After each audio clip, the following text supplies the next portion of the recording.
Čas karantene je Ida Sladič izkoristila za začetek nove podjetniške ideje. Odločila se je za izdelovanje torbic. Ker je njena gluha mati Sabira vešča v šivanju, sta njeno znanje izkoristili in na spletu ponudili modne in unikatne torbice, izdelane iz recikliranega materiala.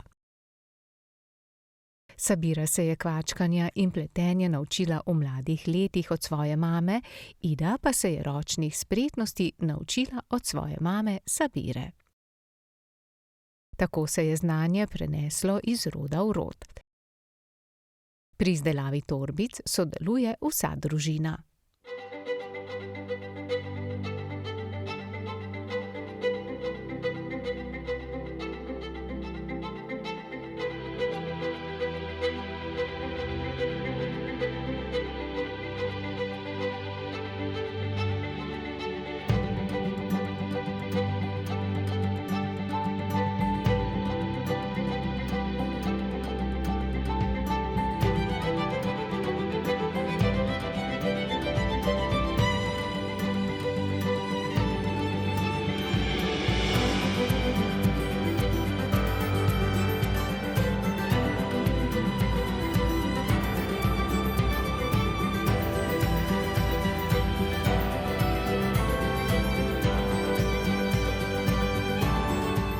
Mama je v bistvu praktični del izvaja, ona kvačka torbice, jaz imam pa potem vse preostalo. Mislim, prekontroliram seveda, kaj ona naredi, ne zato, ker ji ne bi zaupala, ampak da vidimo, da točno vse štima tako, kot mora biti.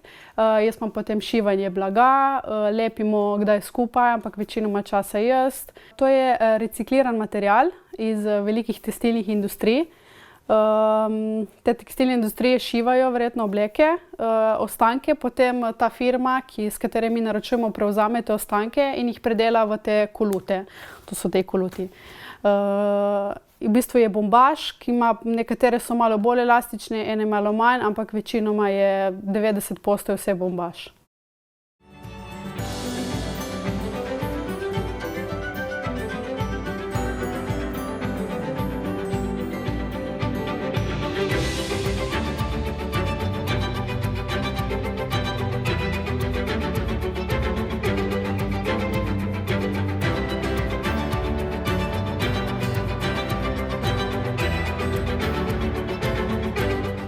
Delo sta si razdelili, medtem ko mama kvačka torbico, hčerka se šije blago za notranjost in poskrbi za zaključne podrobnosti. Nato jo čaka najpomembnejši del, predstavitev izdelkov na spletu in obdelava naročil. In vse te internetna stran, socialne stvari, vse to potem je na meni, ker mama itak ne zna uporabljati toliko tega, ampak je dovolj to.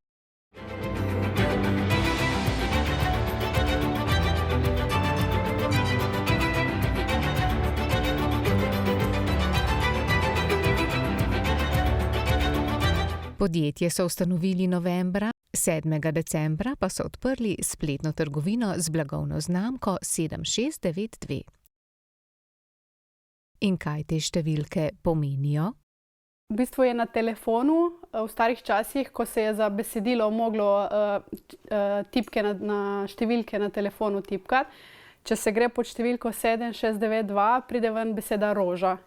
Roža pa zato, ker imam fanta, ki me je vzpodbudil pri temu in mene kliče Roža. Jaz sem za zdaj pač Roža, tako da je v bistvu to nek navezanost na njega.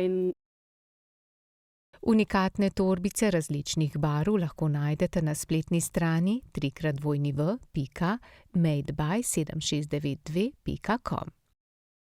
Narejene so iz recikliranih materialov.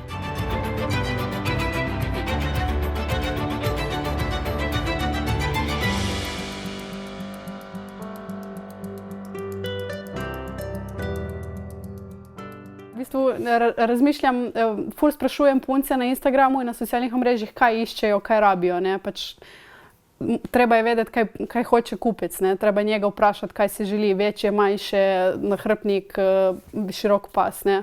Oni kupijo na koncu, ne, tako da ne delamo, kar je nam všeč, ne, ampak delamo v bistvu kar se išče na trgu, ne. Zdaj vemo, da punce večinoma glede na naših torbic imamo vso zmešnjavo noter in je boljše, da je večja torbica, ne. Te manjše so bile mišljene bolj kot poletne za vsak dan, tako na easy, ko se gre na kavico ali kaj, ko se bo lahko šlo, ne, ampak s tem razlogom, ker smo videli, da punci iščejo večje, smo zdaj šli na večje pol variante.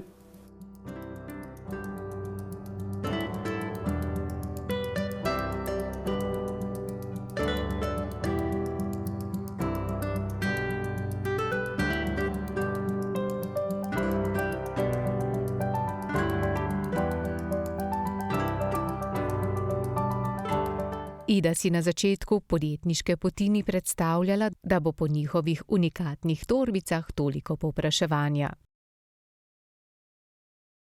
Zato počasi že razmišljajo o tem, da bodo odprli trgovino. Lahko še, da ne verjamemo hitro, pa da, ja, november, ko sem odprla, nisem mislila, bo hitro, pa tati, imam tat, pa hitro, en mesec, pa da, te, dobro. Ja. Zdaj imamo naročenih 150 komadov. Zdaj bomo delali.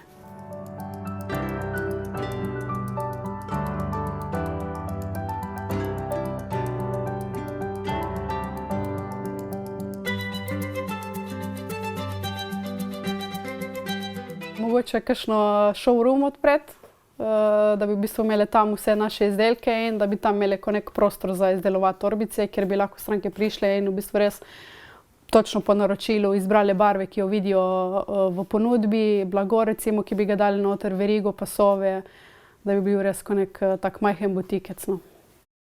Ida je uresničila svoje sanje. Poguma ji ne manjka, čas pa bo pokazal, kako bodo v prihodnje ponudbo razširili.